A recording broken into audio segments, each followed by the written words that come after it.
To have passion in life is everything. What's your Everest? Oh, Is it yeah. that 200-inch buck? They just look so impressive when they're wide. Especially running away.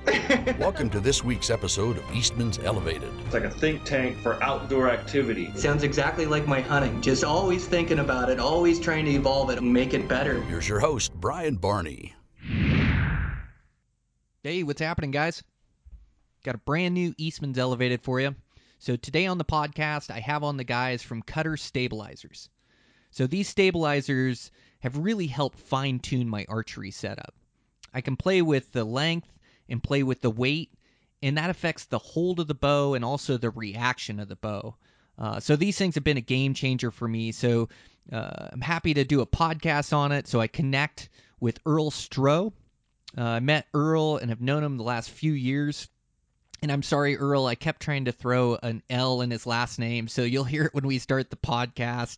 And but I've got it now. It's Earl Stroh. He's just a great guy. So he's built this company from the ground up. And he's been working another full-time job, started this company. He's evolved these products to be absolutely bomb-proof, stands behind him, and has grown this company to where now he can really focus on it. So really happy to be partnered with him. He has on his friend and business partner, Brandon, who is also an avid hunter and uses the products. And so made for a good conversation, us three, connecting and talking over everything stabilizers and archery setup. I really enjoyed it. I think you guys will enjoy it too. Want to thank the sponsors for today's show. I want to thank Cutter Stabilizers. Again, you know, I'm able to play with this length and this weight on these stabilizers on both my front bar and my sidebar, and it really affects the hold of the bow and the reaction of the bow. So we go in depth today and talk about that, but they're just great products. He's evolved these products where they're absolutely bomb-proof and going to hold up. He's got multiple different colors that you can get, custom colors on them, and then you can also get he's got great apparel. Like, he's come up with this apparel. I've been rocking his hat here lately, but he's got, you know, hats and shirts and things of that nature. These Cutter Stabilizers, they come in an 8-inch, 10-inch, 12-inch, or 15-inch. Man, they're just, they're great products. He's got his own weight set that goes with them. And yeah, I just really like supporting these guys and being partnered with this company. And congratulations to them to growing this business. I also want to thank my other sponsor for today's show, Savage Arms. So Savage Arms is a new sponsor to the podcast, but Eastmans have been using and trusting these rifles for nearly a dozen years. My buddies that are real good shooters talk about the reputation of Savage, how that's the best out-of-the-box accuracy. So that speaks my language. I'm having one built now. I'm going to stick a 6-hour scope on it, have the BDX system, and I'm super excited to run some rounds through this thing. So their rifles, they have a bunch of different rifles. Their new one this year is their Impulse Big Game, and these things are just amazing. These have a user-adjustable Accu trigger. So now, like when I used to set up rifles back in the day, I had to take my rifles to a gunsmith to adjust the trigger. Now they have it where the user can adjust the trigger. They also have an Accu stock made with an Accu fit adjustable length of pull combo height. So you can basically adjust the length on them and also adjust the height on them. Just absolutely amazing. So their new one this year is their Impulse Big Game. And the one the guys really like in there, or one to check out, is their 110 Ultralight. I mean, you talk about a mountain rifle. Like, all these rifles come in at under 6 pounds. So they're super lightweight. Their barrel material is a carbon wrap stainless. And again, with this one, they have the user adjustable trigger. They've got the Accu fit. And that adjustable trigger, you can go from 1.5 pounds to 4 pounds, which is about what I used to set up my rifles. I think I'd set them up at about 2 pounds. So you can adjust that on your rifle yourself. Man, they're just absolutely awesome. I can't wait to get one in my hands and run some rounds through it. So make sure to check them out if you're in the market for a new rifle, Savage Arms. And with that, man, we'll get into this podcast here. man, I just got all my apps in. I'm just waiting patiently for results to come out. I've got a couple more apps to get in. I think I've got like Wyoming deer to get in, and Arizona deer and sheep is coming up due, and maybe Idaho. I think that's what I have left on my list. But just getting super excited for this hunting season. Spring bear opened up, so today is well, as I'm putting this podcast together, it'll be released to you guys, I believe, Thursday, and I think Thursday, is the 22nd of April. So the season opened on the 15th, so we don't have a lot of green grass yet. It's not quite right in my neck of the woods, but you can still find some of those early bears coming out of denning locations. So I'll be out and on the hunt in the evenings here and weekends, and then starting to really get after it as it comes into prime time, late April, early May. So I put together that solo bear podcast where I talked about some insight in that. I also have a couple guests that put together some good podcasts about bears and things. So I'll be releasing those. And man, I'm sitting on a few really good recordings right now. So excited to get those out to you. I think I'll record a new solo episode that I'll drop early next week. And in that one, I'm going to talk about how to make a hunt plan.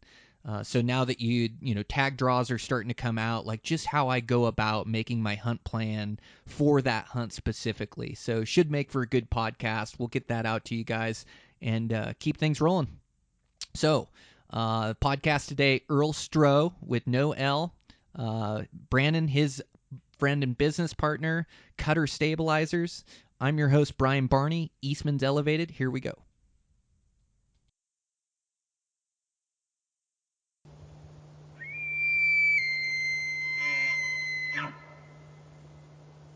Okay, I'm here live. I've got my friend Earl Stroll on, and I've got his partner Brandon on. And so these guys have started a new company, Cutter Stabilizers.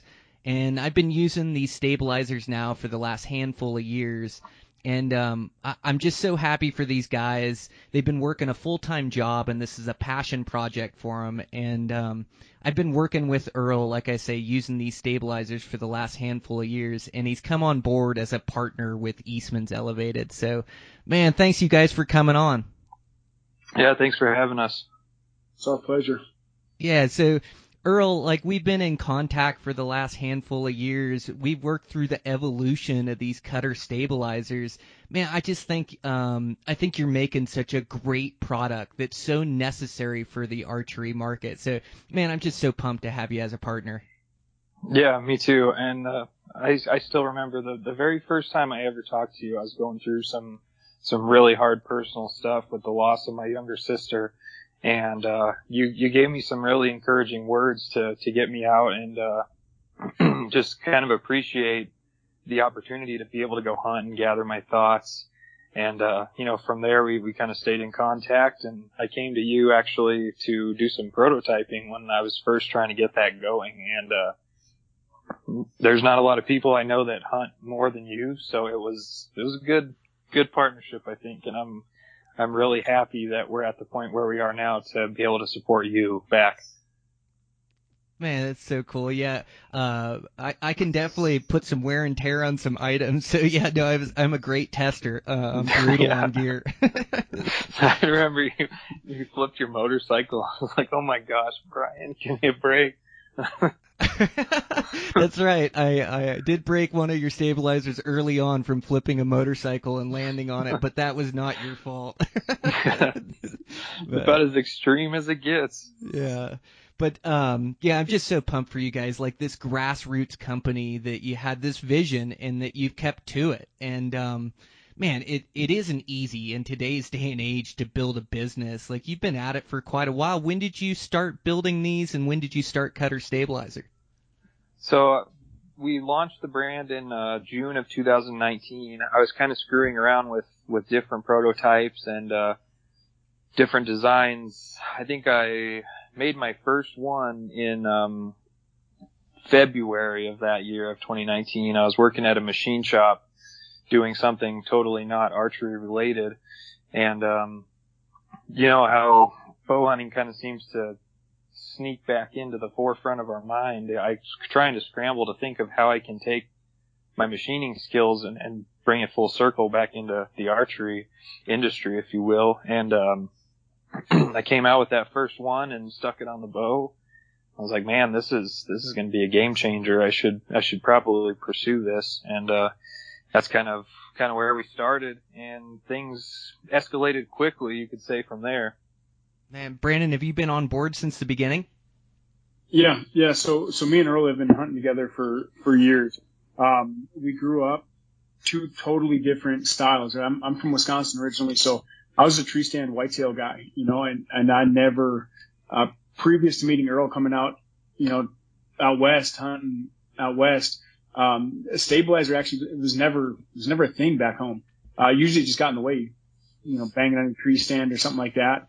And then Earl really kind of taught me the science behind it. And then when he brought me this idea, I've been an entrepreneur for a long time. I own a couple of small businesses. So he brought it to me, and I was really, really excited because I knew Earl had the creative mindset to be able to pull something off.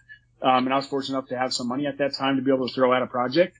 And, we started it with minimal investment. But yeah, I mean, I've been, by Earl's side since day one. And to see it grow into what it has is absolutely amazing. Oh, it is amazing. How cool.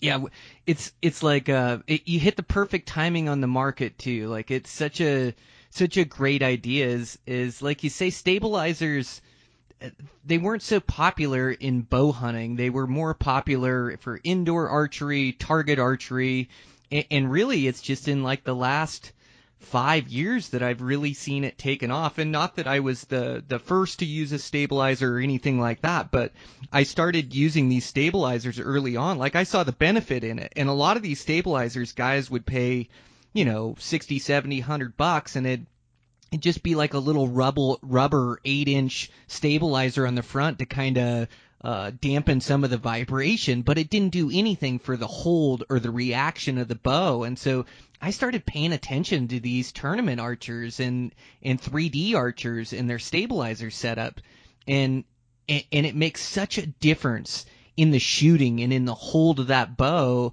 And then it also makes such a difference in the reaction in the bow. And so I think your timing with the market is just perfect, as well as bow hunters, we're this constant evolution, and we're trying to get more and more efficient and effective. And so, like, to have that come out on the market when bow hunters, this day and age of information where they can really dive into it and then see the benefits out of it, it's just like it has to be catching fire for you guys, putting out the best staves on the market. Totally. And it is. And I think a big part of that is, I'm going to kind of go a really big circle here, but, things are a lot more expensive nowadays, and people have to work more to be able to afford them. So you don't get as much time away from work in order to go hunting. Especially here in Colorado, we have a lot of over-the-counter opportunity, and you might get one shot a season. So looking at, target archers, they shoot a dime-sized target for a living, and why wouldn't you take from that, that mindset of absolute accuracy and approach your hunting setup with that same mentality?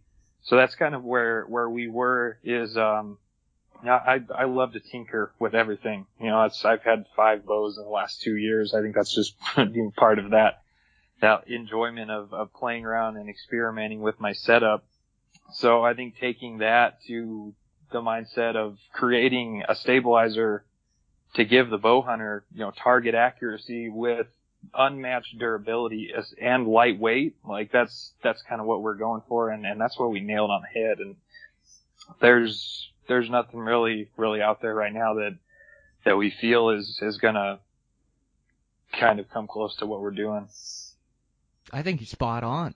Yeah, there's nothing that I'll use other than your stabilizers. I love the evolution of them too, Earl. How strong your connection points are. Like, you're not gonna allow me to break one of those even if I flip off a motorcycle on it anymore. Like, you've evolved your connections both in the front and the back, right? Yeah, for sure. And we've got another thing kind of in the works.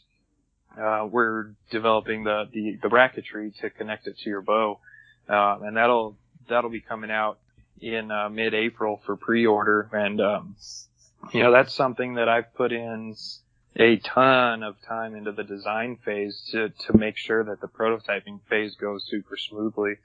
And you'll have one of those coming your way here pretty quick as soon as I get them. But that's going to change the game. And we did it again, if you ask me. I sat at a computer for 6 months beating my head against the wall on that thing, and it's going to be a really, really cool option for a lot of people, and it's going to make a lot of guys really happy. Oh, right on. So that's like the sidebar bracketry, right? That's going to mount to the bow. That's going to allow that sidebar to come off.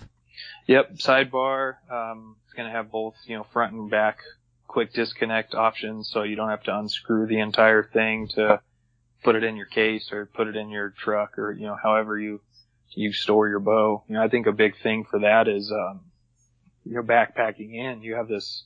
I know you shoot a 15-inch bar, and sometimes having that thing sticking out, laterally from your backpack when your bow's strapped to it you got to do some twister to get through some brush sometimes with it sticking out that way. So being able to pop that off and store it and then put it back on quickly is a big benefit. And, we're going to make it even quicker and even easier to put it back on into shooting mode.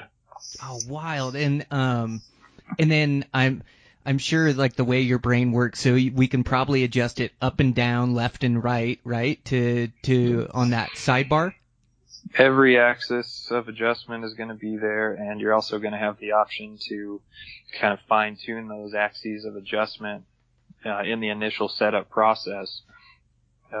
It's going to be cool, and I think you're going to like it. Man. I can't wait. Like, I know I switched to that 15-inch bar.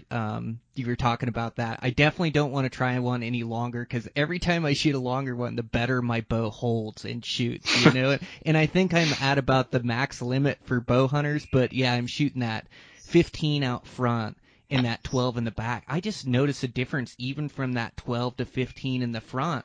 And maybe we can kind of go through some of the hold or some of the benefits or the way you set it up, but it's amazing to me what a difference it makes in the hold, and then also what a difference it makes in the reaction of the bow. That not only does it slow down and make the aim slower, but you can also take left and right misses out and up and down misses just by where you move the angle of that back sidebar and adjusting the weight both front and back. Totally, yeah. And there's from a basic standpoint, it's physics. You probably have some people thinking right now, holy crap, you shoot a 15-inch front bar for your hunting setup. But there's something to that in both the efficiency of the added weight and the amount of weight. If you're shooting a 6-inch front bar, you're probably going to have to run 2 to maybe 3 times the weight on that bar in order to accomplish the same thing. So keeping that lever arm longer, you can keep your overall setup lighter.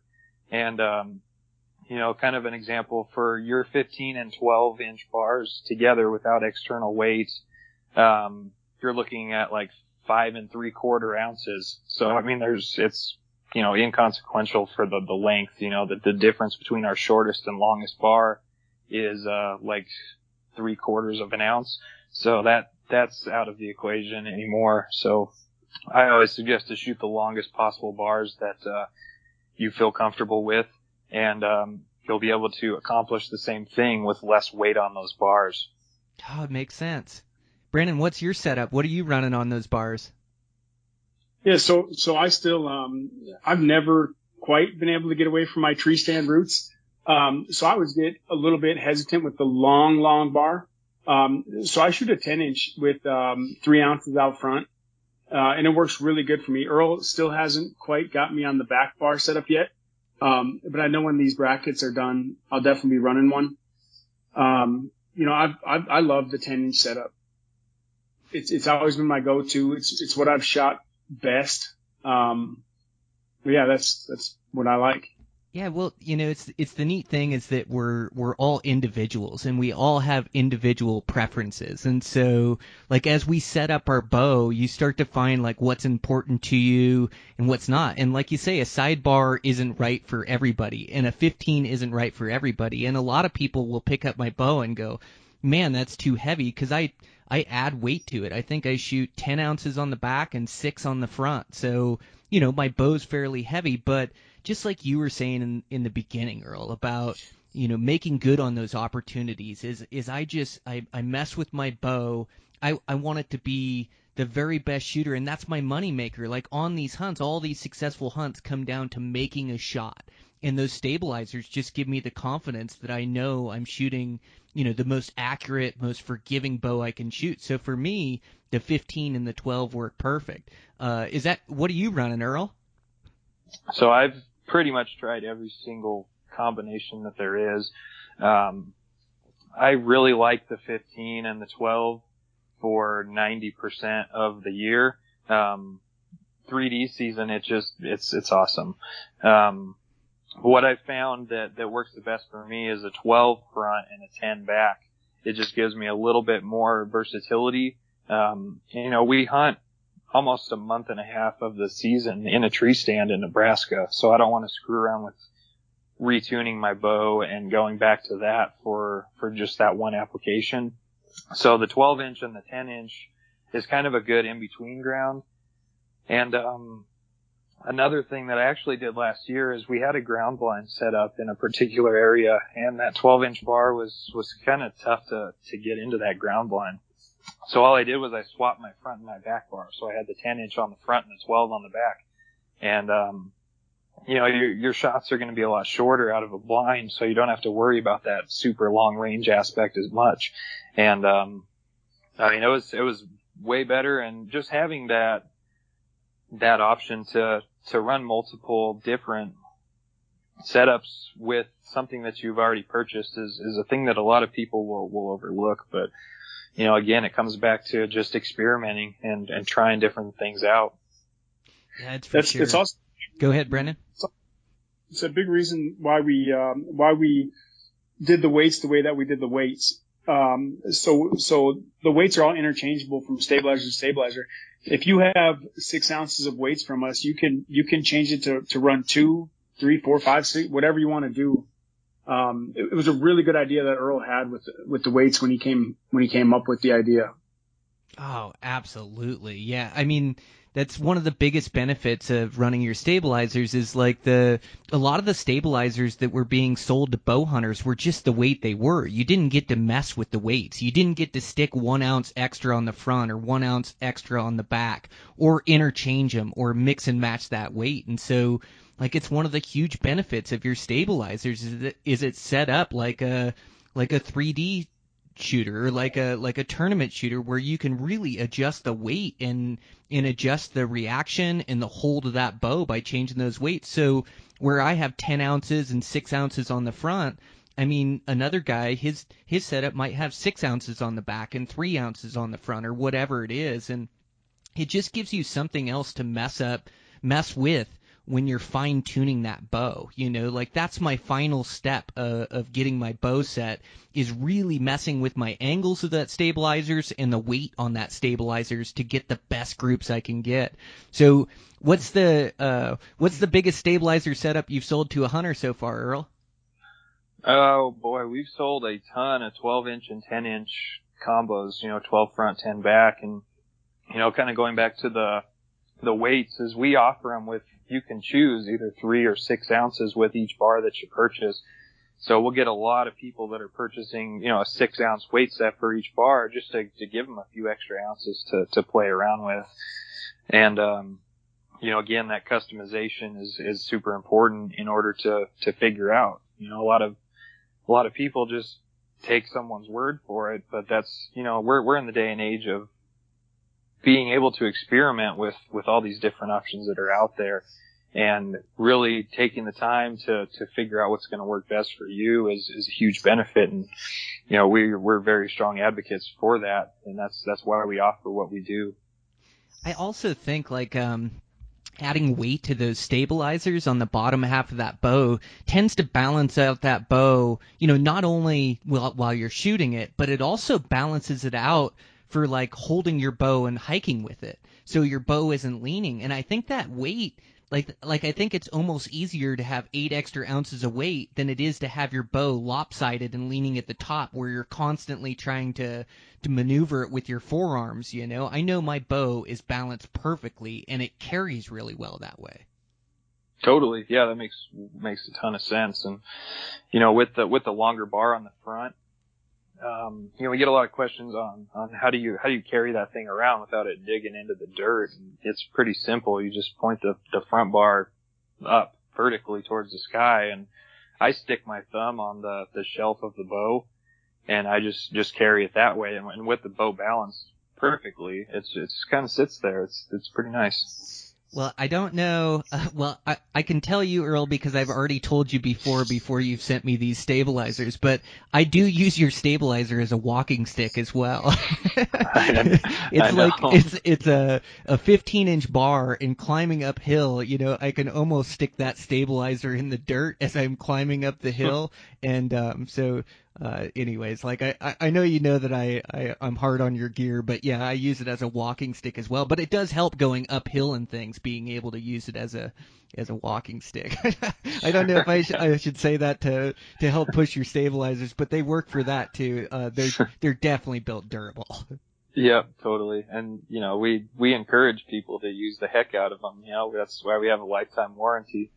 And stuff can happen, you can go over the handlebars, or you can drop your bow off a cliff, or, stuff happens, and, you're really making an investment in quality products. And, we understand that there's things that you can never account for when you're in the backcountry and you're really pushing hard. So that's why we cover our stabilizers for life. Okay, good deal. Yeah. And Brandon, you were saying, all your guys' stuff is American made as well. Yeah, it's been one of our driving factors since day one is to keep it all American made products, manufactured here. And it really was a challenge at first, was to be able to find the American made products was tough, but then to find, as our cutter family's grown, so is our demand, and finding guys that can manufacture and machine the stuff fast enough has been really challenging, but so far we've done it, and I don't think we'll ever get away from that. Man, that is great, guys. Solid work. Yeah, that is tough to do, I know, in any industry. Yeah, and just, also, pricing, availability, like just the whole deal. And then trying to build this business through COVID, like, had to be tough. You guys have been through some trials and tribulations. Like, Earl, as an entrepreneur now, or like having your job and starting this business, like, what are some of the challenges, or what did it take to grow this business into what it is now? Well, it definitely took a lot of caffeine, that's for sure. Just, really, really staying focused. And I've struggled with time management in the past, and I've had to really, really dive into utilizing my time as efficiently as possible in order to continue to get this thing to grow. And, I still work a full-time job, and I do this, in the evenings on my days off whenever I have time. So it's getting close to taking over everything, which is awesome. That's always been the goal. But really using your time efficiently and not screwing around on the phone, not watching TV. I exercise every day. It's just you're going to make time for the things that you want to do. And seeing this growth from this company over the last 2.5 years it's inspiring, and it's motivating to keep it going. So when you put in, so much effort and you're actually seeing a return, it's easy, it's fun. And I love doing this, and it's so cool to see the trophy photos pour in and see people that are just, loving these things and being successful with them. So that's what motivates me to continue to do this. Yeah, that's awesome, guys. That's what it takes, isn't it? And you get this vision. Nothing happens right away. It's like you have to kind of build it brick by brick. Any business, any relationship, anything you do in life, like it just doesn't happen the right now. It takes a while. You have to have this purpose, and you have to keep working at it and keep grinding and keep putting in the effort. In the beginning, you're not getting paid for any of your time. So all this evening time you're talking about, all this, off work time you're talking about, you put all this work into it and you haven't made $1 in the beginning. You're not even sure if it's going to pay off, but you have this bigger vision and this bigger goal and this idea, and you just day in, day out, you keep putting forth the work, and it's amazing what you can build. And you, Earl, really in a short time, in a couple years, and it's because you hit the market perfectly, that us bow hunters are in need of these kind of stabilizers, and you're producing, the highest end products that you can build, So I can see why, but it just, nothing happens overnight. You have to be patient and stay the course. Would you agree? Totally. Yep. And I think, another factor to our success is our involvement in the brand, and, really living the culture and the lifestyle that is bow hunting. We're not making target bars. We're not making anything else except bow hunting specific products. And I think that goes a long way. And, like on the website, on the article library, I was writing an article a week on just various different things that, it's a really good resource for people. And, I refer people who are newer to hunting to that all the time, because there's a little bit of everything on there, and just truly immersing ourselves and our customers into what this means to us and why we obsess all year long over a couple weeks is why we do what we do. And I think that that's pretty apparent. We don't want to just be a brand. We want to be, someone that you can come to for information, for technical knowledge, and for someone to show your first big game archery kill to, and it's going to be stoked just like you were. Oh, you're right. You're living the life. You're living the ethos that you put out there. And you didn't build this company as a money-making company. You built this company out of necessity for needing good stabilizers, and then once you built them for yourself, you realized that there was a need in the market for it. But yeah, you're living that life, Earl. Year in, year out, and I'm sure Brandon, you are too. That Western hunting, once it becomes hunting season, takes over your life, and I see you out bow hunting like a madman and trying to evolve your skills at all times too. You're constantly trying to get better, and you're constantly working at it. You love to elk hunt and to antelope hunt. I see a lot, and especially cutter stabilizers are named after antelope. So you must love chasing those things with your bow. I do. It's my favorite, and I'm still let's see, like seriously hunting them. This will be my 4th season, and I'm still without killing one, which drives me nuts. But I'm too stubborn to sit in the ground blind. I won't do it. So it's all spot and stock, and over the counter units or easy to draw units here in Colorado get pounded during rifle season. So when you get in there during archery, they're super spooky, and it's one of my favorite references is, imagine trying to sneak up on your buddy in the middle of a parking lot and he's looking for you with binoculars. That's kind of what it's like. I hadn't heard that one, but I really like it. That's about right. And your buddy has 8x binoculars for vision too. Yep. And there's, the terrain here it's tough, man. And I'll watch videos of guys, with, chest high sage and, stuff to actually hide behind. I'm like, oh, I want that. I want that instead of this shin high grass that we have here. It's so tough. Well, your day is coming for sure. And just to let you know, when I started hunting antelope with my bow, it took me 3 seasons before I harvested my first antelope. And it was one of the toughest endeavors I ever took on. And still to this day, like I'm pretty good at capitalizing on my opportunities on these antelope, but year in, year out, like a lot of years I look at my season and antelope are the toughest to harvest. Yeah, they just have such good eyesight. But you're right about the topography that you hunt them in. You'll have to get up here to like Montana or Wyoming where we have a ton of topography and then a ton of antelope during that bow season. You would have a riot out here doing that. But you stay the course. You got to get your Colorado antelope first.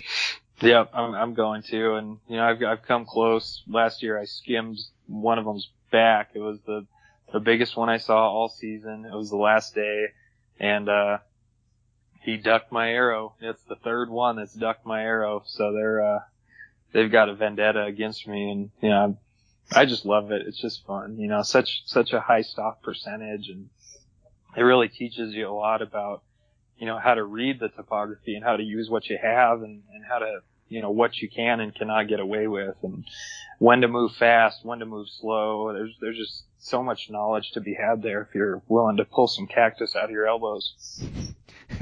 You're so spot on. Like it is such a great learning tool, hunting those antelope. And a lot of years I get done and it's like my funnest hunt of the year because you don't spend your whole season looking for one to stalk. You spend your whole season stalking one trying to kill it. And so you just get like a lot of those intense adrenaline filled moments, trying to get it right on those antelope. And you're right.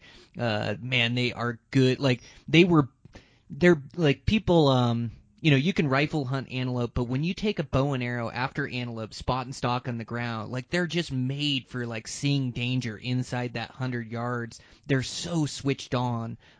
They can just be so tough to harvest. And then, like you say, you can do everything right, and those buggers will jump your string.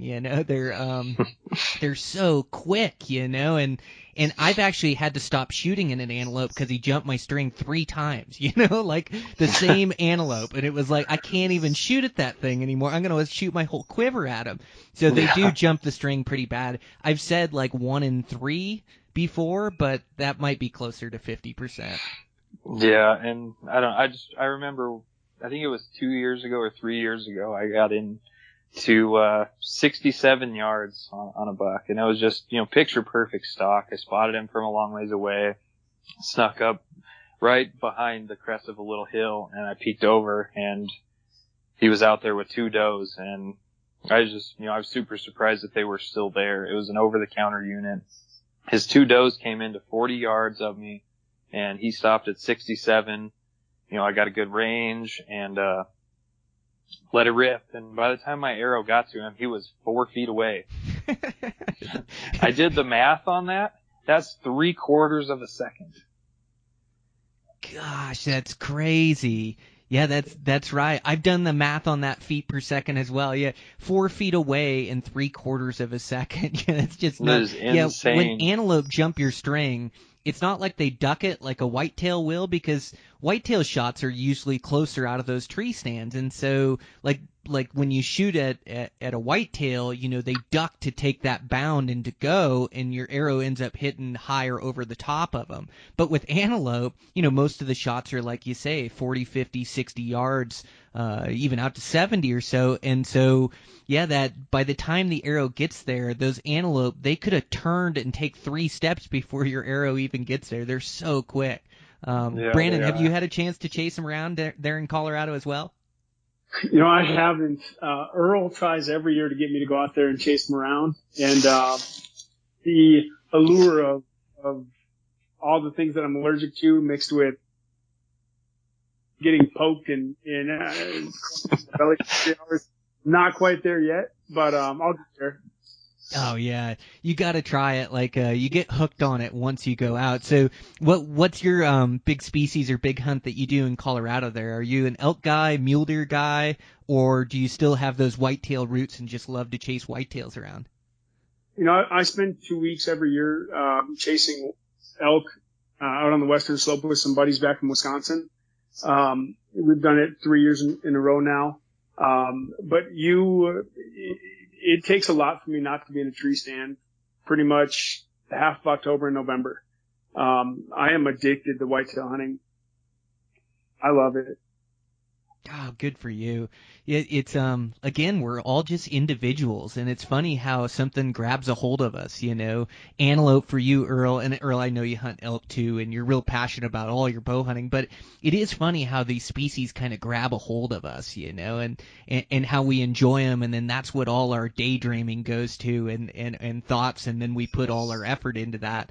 And yeah, you whitetail guys, like those whitetail, man, they're super switched on. They're just like this great species that's so their instincts are so keen at living in small areas. Like they can live on a small farm that's only a handful of acres and nobody even sees them in the daylight. Like they just get really crafty, you know, especially as they get that older age class, you know, and they are just such a beautiful deer when they start to get older and get that mass and that wide muscular front chest, you know, those big bucks and things. So I can see why you're hooked on it. It's just it's so great that we all get to find our own species that we love, whether it's mule deer or antelope or whitetail. And then, you know, the real fortunate thing is we get to take part in some of these other seasons too, like you 2 weeks, you know, hunting with your buddies for elk. That's a riot. And what I found, these stabilizers really help me with elk. So antelope, a lot of the shots are longer. They're a real small target, and so it's like the perfect name for your stabilizer company, Cutter Stabilizers, because you need to be shooting stabilizers when you're hunting antelope. But I also think it's just as important for hunting elk. You know, elk are just such a tough animal. You know, the elk are such a big animal. They're so tough. And it seems like with elk, you have to put a perfect shot on them. Like, I'm almost pickier with elk than I am other species, just as far as angle and my shooting window, making sure I'm getting that good broadside or quartering away, because I just know you can't make any mistakes on elk. It's got to be lungs, heart, or liver, or they don't die, and it's got to be like the center of those too. You can't hit one with one lung or the edge of the lungs and think you're going to get them, because they'll go forever. So I think those stabilizers are super important for hunting elk and putting those precise shots on them, because when you put the right shot on an elk, he doesn't even make it out of sight, or he doesn't even make it 100 yards. But boy, if you don't, you're in for some heartache, because those elk will go and go and go. Definitely. And each animal just has its own kind of, you know, challenge. You think about elk hunting, you get that bugle and it's a ways away, and you're hoofing it across the mountain, and you do get your shot up to it, and you're out of breath, and you know, you're tired. You need every advantage you can over that animal. And, you know, the stabilizer comes into play there. You think about what really got us going with Cutter was Earl being out chasing the antelope around. And, if you haven't been out in eastern Colorado in those plains fighting the wind, man, you haven't lived, because the wind is just brutal out there. And you're looking at a 65-yard shot on a small little antelope. Again, you need every single advantage you can get. And, that stabilizer is, you know, it's definitely not the end-all be-all advantage, but, you know, when you need every little advantage you can get, it definitely helps.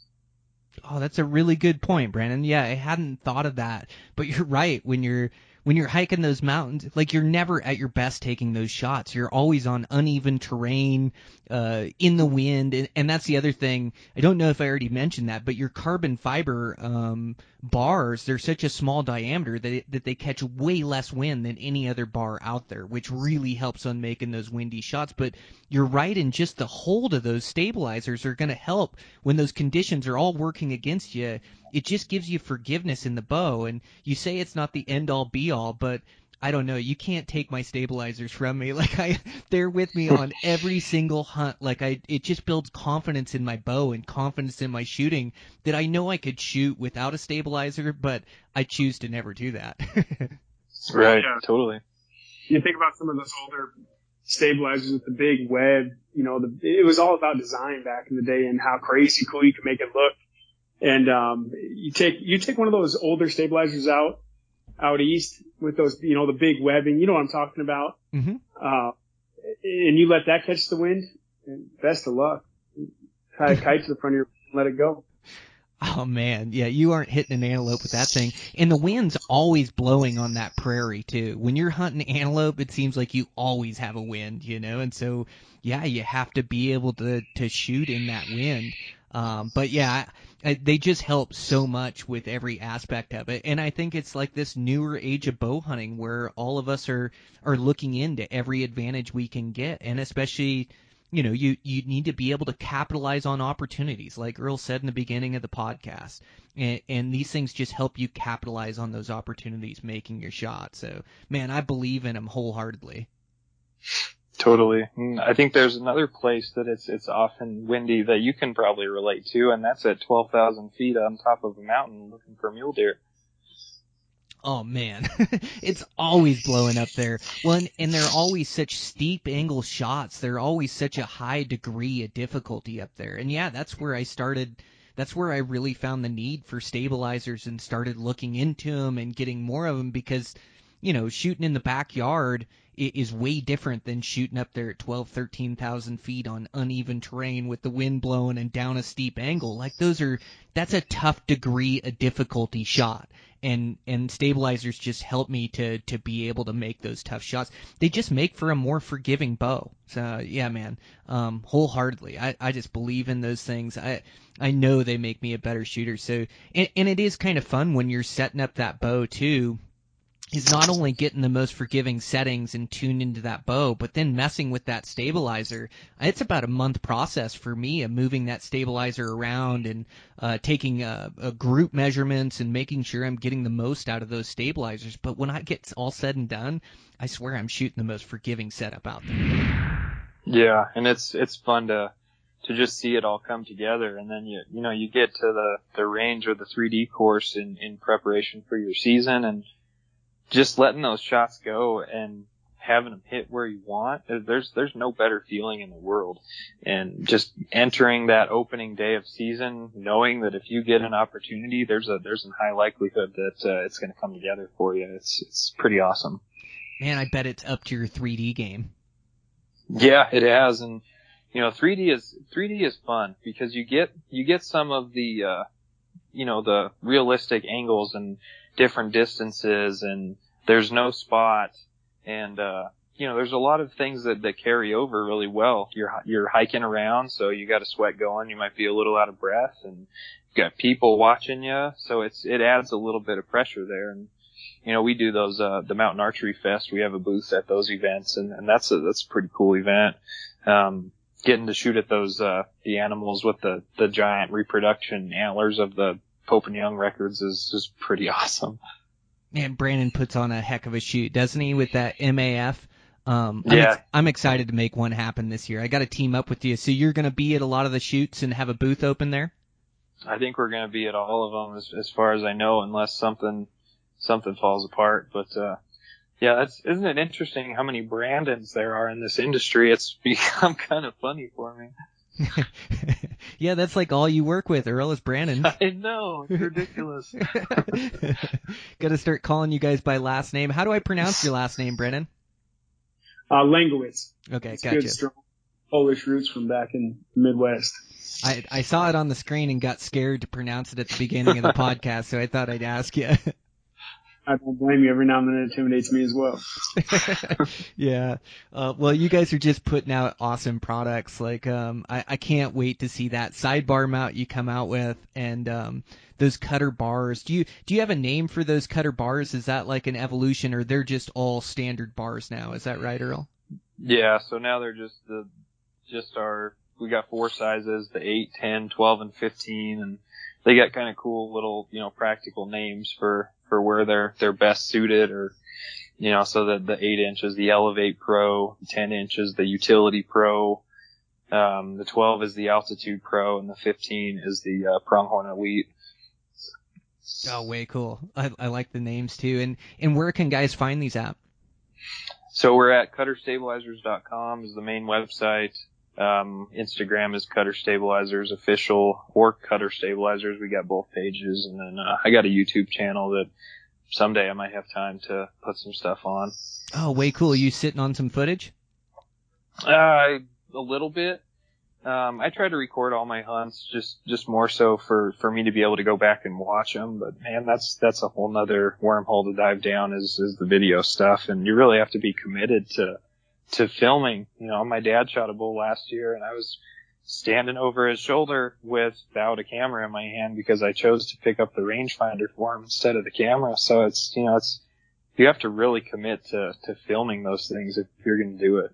I know, it's such a balance, isn't it? Like I have to balance it too with personal enjoyment and then capturing the hunt. For me, it's like the right mix and match to choose like a couple hunts a year that it's like, okay, I'm all in, I'm 100%. But I know what you're saying. I've been in that same situation you were in with your dad where you want your buddy to be successful, or your dad in that case, and so you just want to help him any way you can, and you're more of a help with the rangefinder giving him a range than you are with a camera trying to record, and so it's like this tough balance. But yeah, I've got a couple of my buddies trained pretty good now where they know they're on their own as far as range finding, and I'm going to capture it on the camera and vice versa when I'm stalking. But you get pretty good at at hunting with two guys, which is amazing. You'd think it'd be worse or more difficult, but actually having two guys, one guy in the lead position and one guy in the back position, you can be highly effective bow hunting that way.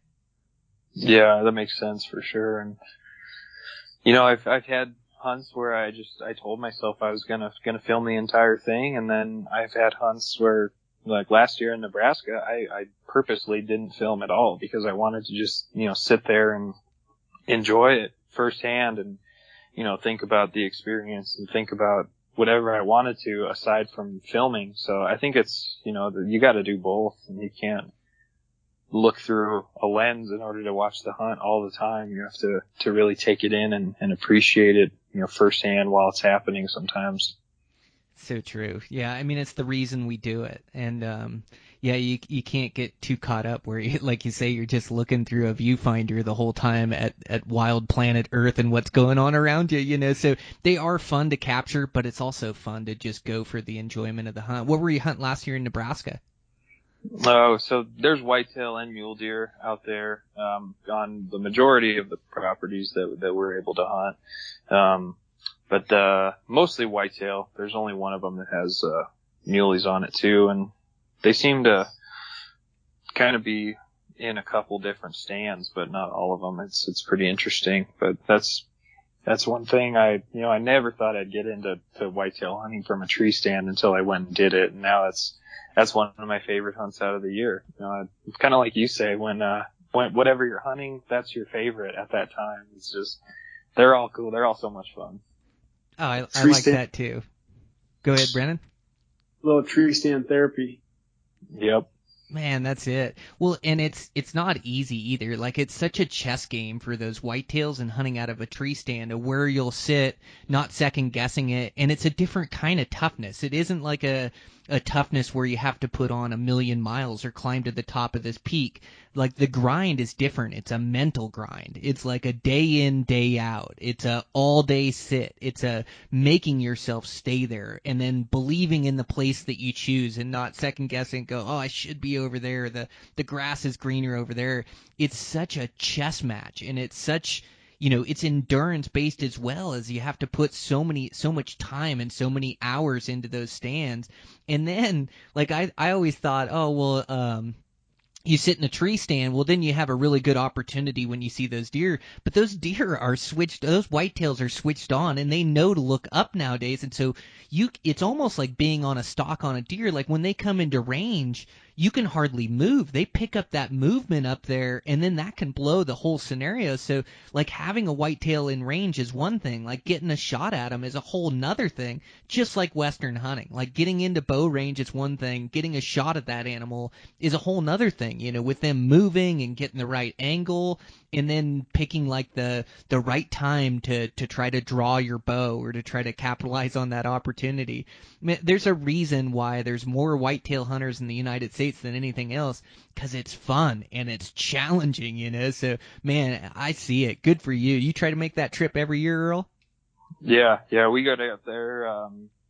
So a typical season for me kind of starts out in mid-August for antelope, and then we go through the end of September for deer and elk here in Colorado, and then pretty much after October 1st, we're heading out to Nebraska to set cameras and put up some stands, and we'll usually hunt for a couple of days, and then after that it's full bore tree stand time, and we'll hunt from October 1st through the end of November. And we were even out there last year, December 30th and 31st. It's a really long archery season out there, so lots of opportunity. And you get into that late season, and it's a lot of opportunity to freeze your butt off in a tree stand. Oh, that's for sure. There is nothing dang colder than sitting in that tree stand for an all-day sit. Like, I just couldn't believe, like, I'm used to Western hunting where I get to move to keep warm, or I can build a fire or whatever the case is. I started that whitetail hunting. I mean, the first day I froze my ass off in that stand. Yeah. Like, it's just standing still, like not moving. You just so like the next day I put on another layer and I still got cold. And by the end I had on everything I owned trying to sit in that tree stand just to try to keep warm. But it's a totally different game that you've got to dial in like any other hunting. So, Brandon, where do you do most of your whitetail hunting? Do you go back to your home state, or do you hunt them in Colorado, or do you travel to like some of these other states as well? It's the last few years. It's been I was blessed with my wife's father-in-law owns quite a bit of land out in Nebraska, so I'll make a trip back to Wisconsin once every few years. Like, I'll go back this year and I'll spend some time in Wisconsin, but most of it is in Nebraska. Just because it's we have the ability to hunt private land back there. I did some Wyoming deer hunts 2 years ago, but most of it's Nebraska. For us it's a 5-hour drive from Denver out to the farm, and it's just a beautiful. Spending so much time in Denver, getting the opportunity to go out to small town Nebraska. Every piece about it for me is just therapy. I grew up in a town of 104, so when I go back to small town, I take every advantage I can to go out there. Bulk of it's Nebraska, though. I love that place. Man, how cool. It looks like a really fun state. It's one of the states I've never been, but looks like they have great deer populations, and then it tends to be more open terrain. Is that right? Yeah, it's kind of a mix, but a lot of river bottom. And then there's, a bunch of agriculture as well, but the cool part is you have the coulees and the topography, and that's where the mule deer are a lot of the time. But it's just such a mix of different terrain that there's a little bit of something for everybody out there. It's pretty cool. It's always changing. Your hunt in September and October versus November, December is totally different because, you might be sitting somewhere with 500-acre cornfield, and one day they come through and they clean off that cornfield and everything about your setup has just changed. It is just a fascinating place for me to hunt. Awesome place. What a chess game. How many stands do you guys usually take out with you when you go hunting? Do you have like multiple stands to choose from, or do you just have one that you're going to sit, or how do you go about it? You hit it on the head with the chess game piece of it. Every year it seems like we add 2 or 3 stands to our pile out there. And, me and Earl went back and forth last year. There was points where we sat, what do you think that setup was, 150 yards apart? Yeah, that was a cool setup. We were 150 yards apart. We could see each other from the stands, but you couldn't see what the other person could see out of the stand, and I would see a dozen deer in a sit, and Earl would see nothing. And the next morning he would see a dozen deer and I would see nothing. Cause it's just, you got the thickets and you got the fields and you got it's an incredible place. But, we set up, I bet we had well over a dozen stands last year. I think and so. Every morning it was I don't know, should we go here, should we go there? And, usually it was last minute once you get out there, just pick one and go. But, we had them set up all over, and you'd sit there and be like, damn, if I would have put it 50 yards down the trail that way, I would have been money. And then, and then you go check a trail camera and you had a 140 walk by a stand that you didn't even think would be a good stand that day. Oh, that's been my experience whitetail hunting exactly to a T. It's always like the wrong spot at the wrong time. They're just crafty, aren't they? And they're, you can dial them in a little bit in the early season or they're more patternable, but gosh, it gets to that late season and they're just roaming around. Some of that muley hunting sounds like fun out there too in those coulees. Yeah, and we haven't really committed to that yet because, normally when we're out there, it's the rut. And, we have mule deer here in Colorado. So it's kind of like 100% commitment to trying to shoot a nice whitetail out there. And that's not as accessible here in Colorado. There are some, but, there's majority of private land, or the rest of them are, kind of walk-in public areas where you'll have guys sit in a tree stand 12 yards away from you. And it's kind of, I would probably equate it to hunting mule deer on the Wasatch, but for whitetails. Gotcha. Yeah, it's always nice to get away from that hunting pressure and have your own experience, So yeah, I definitely get you there. But you almost have to commit to one species or the other, right? To mule deer, to whitetail. Because to kill a good mature whitetail, it takes total commitment of being in those stands day in, day out. And you give up one day, to go chase some muleys in the coulees, and all of a sudden that's that one day that big buck came by that stand, So it does take a commitment to the species that you want to hunt. Totally. Yep. The other really fun thing about the thing that we've had the pleasure of doing is some true management out there, because whitetails they don't just roam, they're patterned. They have their home base. So, we've been out there, we've been hunting out there, Earl, 4 or 5 years, something like that. I think 5, yeah. Running trail cameras in the same, 1,000-acre setups. We're able to watch those deer kind of grow and we can manage it. And there's just nothing like it, in my opinion. Man, that's really cool. So now you're starting to see some of your management practices come into play with like growing bigger bucks out there, huh? Yeah. When we initially started hunting out there, there's a lot of deer. But we never really saw, anything real impressive. And I'd say these last 2 years after, really, dialing it in and figuring out where to stand placement and figuring out how the wind works down there. And, we were able to kind of refine our setups. And the last 2 years, both Earl and I have had at least a shot opportunity at a 150 or more. With that being said, a lot of miles were put on the trucks and a lot of hours were sat in those stands. But it's really fun to be able to manage it and see the animals grow and something else. Yeah, good for you guys. Yeah, it sounds like a fun trip. Well, and a lot of this is like enjoying what's right around you. And when you live in Colorado, like you say, your guys' drive is 5-6 hours over there. So that's a quick trip for you and something that you plan on doing every year. Where, me to go to Nebraska, geez, I'd had 25-30 hours into trying to get over there. So it's just not feasible for me. Like, for me, some of these closer states like Idaho and Wyoming and even North Dakota are like more in reach for me, to where, I can get to them in that short time window. So it is about enjoying like what's right around you and then enjoying those states that are right around you too. So you guys are doing a good job at taking advantage of that.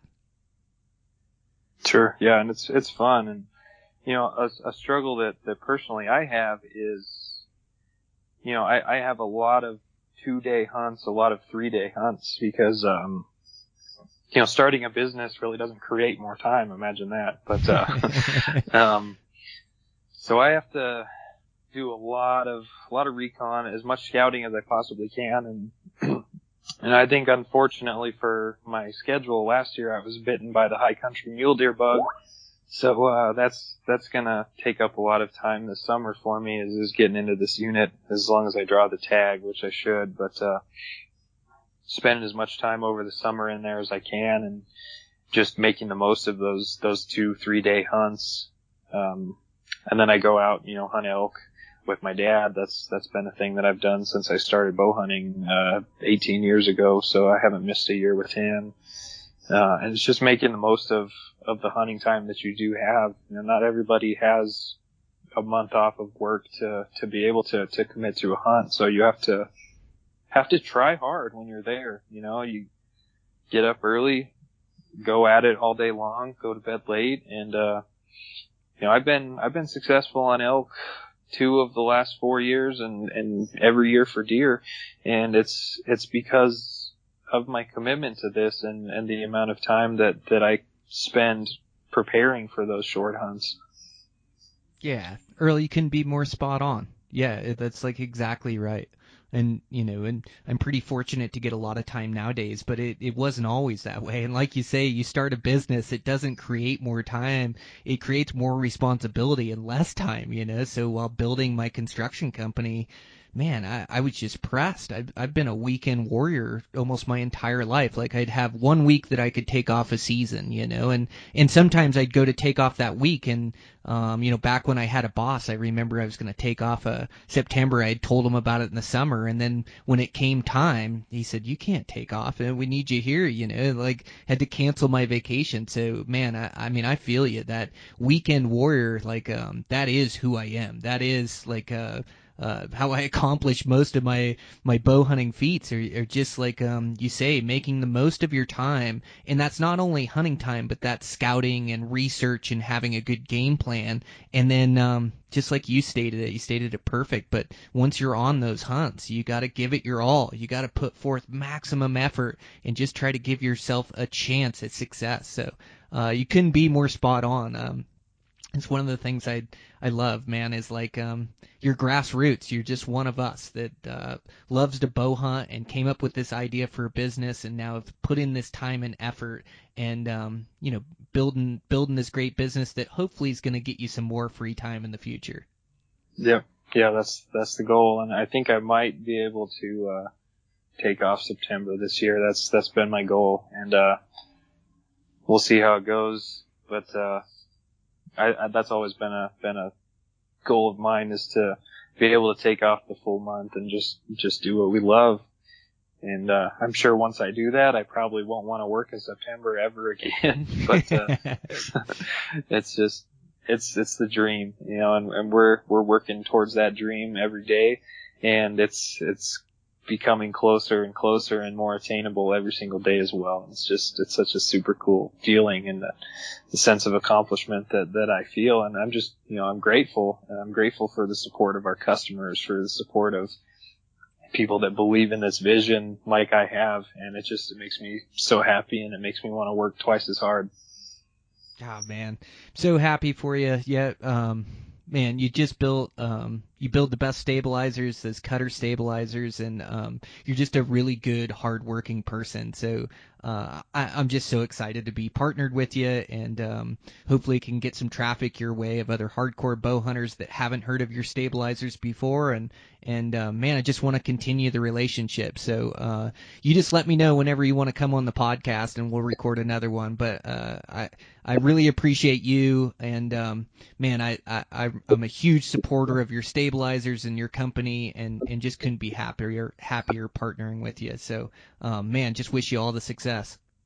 Thanks, Brian. I really appreciate it. And I did put in for a cow moose tag this year, so we'll see if I draw that. Maybe I can get back on and go over that experience. So that'd be kind of cool. Oh man, anytime. Yeah. Let's reconnect after hunting season. All right, sounds good. I mean, we'll keep in touch throughout then, but yeah, we'd definitely have you back on the podcast after hunting season. So, thanks, buddy. I appreciate you. Anything I forgot to mention about Cutter stabilizers? I think that's it, Brian. CutterStabilizers.com, Cutter Stabilizers Official on Instagram. Those are the 2 best ways to get in touch with us. All right. Thanks, Earl. I appreciate you. All right, Brian. Thanks. All right, guys. That's a wrap. A fun conversation with those guys, and I just wish them all the best. It's so fun to watch Earl grow this company and to be part of it. So happy to be partnered with those guys and to watch their success. And again, just great products. I'm sold on them.